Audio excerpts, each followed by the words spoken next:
দর্শক, breaking news. শেষমেশ সবাইকে অবাক করে আবারও আইপিএল কাপাতে যোগ দিলেন মুস্তাফিজুর রহমান। বিস্তারিত জানুন পুরো প্রতিবেদনে। শত নাটকীয়তার পর আজ সবাইকে দারুণ এক আচমকা চমক দিয়ে যোগ দিলেন আবারও বাংলার কাটার মাস্টার মুস্তাফিজুর রহমান। ফুলের মালা দিয়ে অভিনন্দন জানিয়ে বরণ করলেন চেন্নাই সুপার কিংস। এখন অনেক চাপে আছে চেন্নাই, তার কারণ সুপার 4-এ উঠতে আর মাত্র 2টি ম্যাচ বাকি আছে। এই 2টি ম্যাচের 2টিতেই জিততে হবে, আর তা না হলে সুপার 4 থেকে ছিটকে যাবে চেন্নাই সুপার কিংস।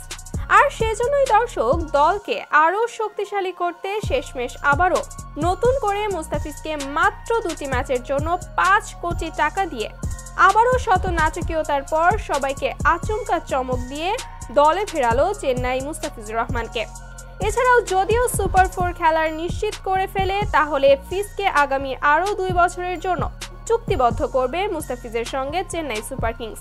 এই বিষয়ে জানিয়েছে চেন্নাই টিম ম্যানেজমেন্ট। তো দর্শক, শেষমেশ আবারও মুস্তাফিজুর রহমান আবারও আইপিএলে যোগ দিচ্ছে। এই বিষয়টিতে আপনাদের কি মতামত সেটা অবশ্যই জানিয়ে দিবেন ভিডিওর কমেন্ট বক্সে।